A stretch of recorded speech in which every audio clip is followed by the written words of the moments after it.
Saranya Pallava itu mengambil dari nama kerajaan yang ada hubungannya dengan kerajaan Tarumanegara, yaitu kerajaan India yang namanya Pallava itu yang.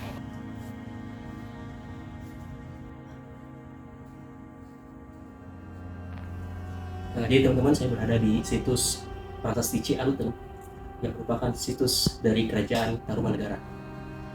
Batu seberat 8.000 kilo atau 8 ton ini berusia sekitar 1.800 tahunan yang merupakan prasasti peninggalan dari Raja Punawarman di Tarumanegara. Di sini kalau dilihat ada tulisannya. Tulisan ini menggunakan huruf Pallava berbahasa Sanskerta. Kemudian ada cap 2 kaki yang dipercaya merupakan telapak kaki dari Raja Punawarman. Kemudian di sana ada seperti gambar jaring laba-laba di sini.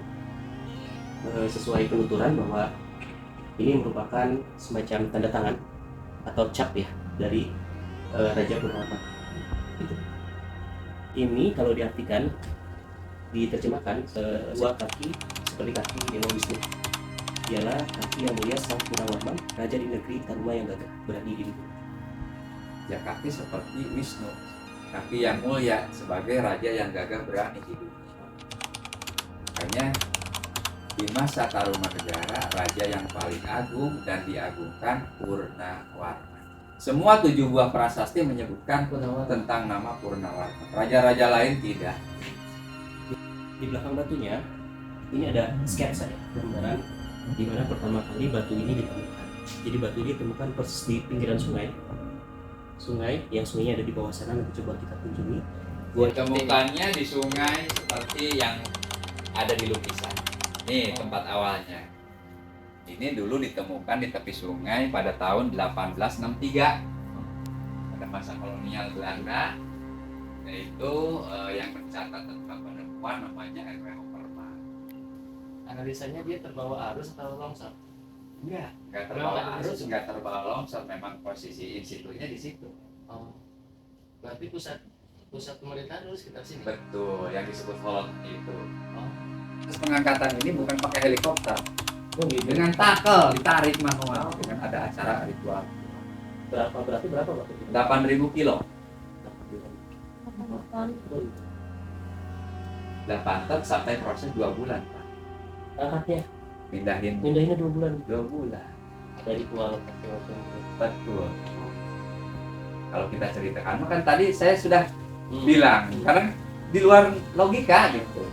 Jadi waktu pengangkatan, karena sebagai pelaksana teknis di lapangan tidak memahami dengan tradisi-tradisi ya, adat kasundaan, di pasar nama main buru duber diangkat, udah dipasang alat pengangkat, mulai pekerjaan, boro-boro bisa gerak, putus, tali-tali pengikatnya putus. Padahal itu udah uji coba 10 ton katanya. Masih ada situs ini nih. Ada. Makanya ini bukan bawaan longsor, bawaan banjir. Ya di sini banyak situs. Ada situs kebun kopi, situs Dakon, situs Muara Cianten, ada situs Arca. Daerah kekuasaannya tentang mana sih, Pak? Daerah kekuasaan Tarumanegara, lingkar dalamnya itu yang sekarang menjadi beberapa bagian provinsi. Jawa Barat, DKI, Banten. Oh, masih Jawa Barat secara keseluruhan. Secara keseluruhan. Sampai ujung Ciamis sana. Atau iya. Jadi bahasa prasasti itu penyebutan sesuatu dokumen atau menceritakan tentang seseorang di masa lalu. Itulah prasasti. Coba lamun ditulis di buku, sudah tidak ada. Ditulis di lontar, itu sudah beda zaman. Zaman Islam baru dilontar, baru disatukan menjadi sebuah naskah. Jadi posisi objek ini ada di bawah. Undang-undang perlindungan, monitoring itu belum ada. Oh, makanya di. Kalau dulu orang masih asal gitu. Emang nggak berani nyebutin mitos-mitos dulu. Iya. Biasa kalau pejabat mati.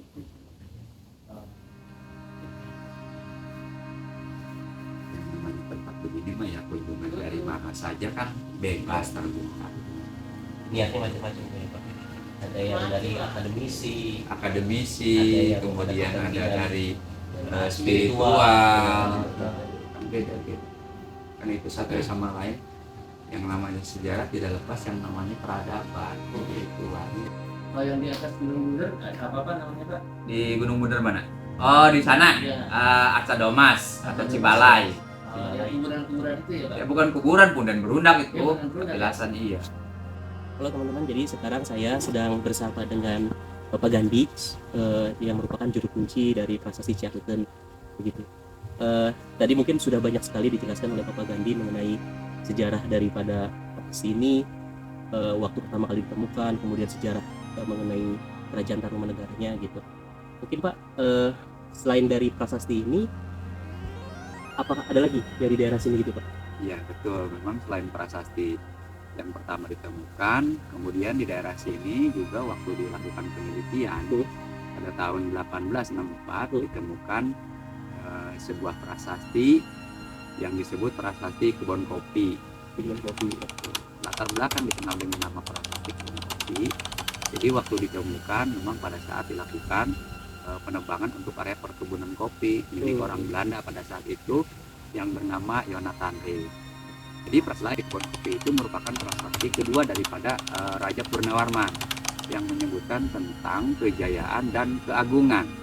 Karena di prasasti itu terdapat satu baris aksara dan ada sepasang jejak kaki gajah.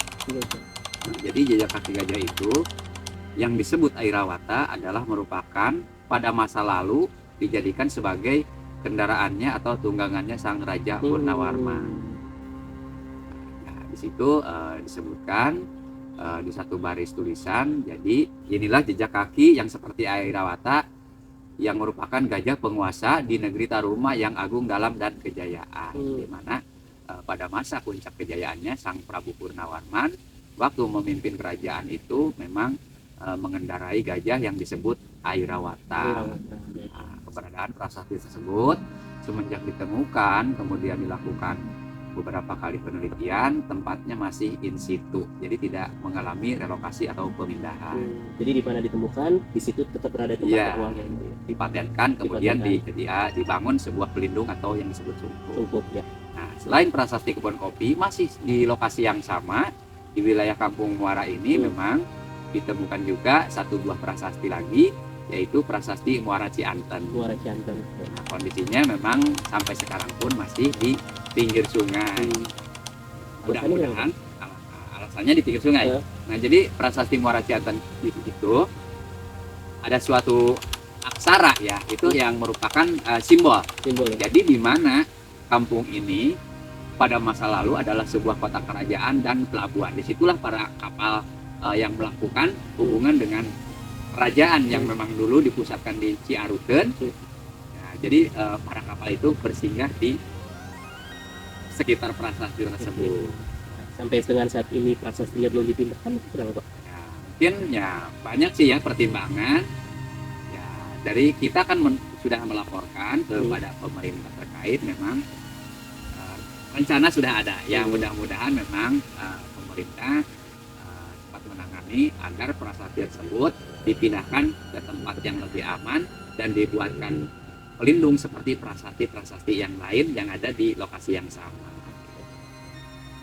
Di sini juga ada temuan lagi, yaitu tahun 1970 sampai 1971 yang dikenal masyarakat disebut batu congklak atau batu dakon. Batu dakon. Nah, batu dakon adalah salah satu bagian yang merupakan peristiwa perjalanan kehidupan manusia, yaitu untuk melakukan upacara-upacara keagamaan di masa itu. Baik, mungkin terakhir Pak, harapan Bapak untuk generasi berikutnya mengenai situs sejarah yang ada ini seperti apa Pak? Ya, intinya harapan saya sebagai pengurus ya yang ditugaskan merawat, melestarikan, mengamankan, ya mudah-mudahan generasi kedepannya lebih mengembangkan ya terkait sejarah Indonesia, karena ini merupakan salah satu cikal bakal berdirinya Nusantara ini. Ikut ya generasi penerus mengembangkan, mengenal situs-situs bersejarah yang ada di wilayah kita, mengangkat dan membesarkan nama Indonesia. Oke Pak, terima kasih. Jadi seperti itu teman-teman, untuk kita para generasi berikutnya bahwa jas merah jangan sekali-kali merupakan sejarah, karena dengan kita mengenal sejarah, kita bisa tahu jati diri Betul. kita, jati diri bangsa kita begitu, sehingga kita bisa tetap menjadi bangsa yang hebat seperti nenek moyang leluhur kita. Terima kasih.